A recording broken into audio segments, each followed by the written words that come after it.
রাত ১টা বাজে। রামু মোটরসাইকেল নিয়ে ফিরছিল গ্রামের দিকে।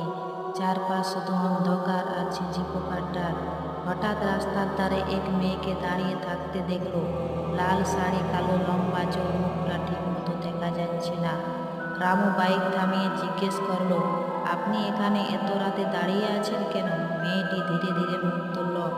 আমার বুক কেঁপে উঠল। মেয়েটির চোখ দুটো ভয়ঙ্কর লাল, আর ঠোঁটের কোণে একটা অদ্ভুত হালকা হাসি। আমাকে কি তোমার সঙ্গে নিয়ে যাবে? মেয়েটি আস্তে আস্তে বলল। রামু প্রচণ্ড ভয় পেল। সাহস করে বলল, এত রাতে আপনি এখানে কি করছেন? মেয়েটি মুচকি হাসল, তারপর ফিসফিস করে বলল, আমি তো এখানেই থাকি। তারপর রামু যা দেখল, মেয়েটির শরীর ধীরে ধীরে কুয়াশার মতো অদৃশ্য হয়ে যেতে লাগলো, কিন্তু তার চোখ দুটো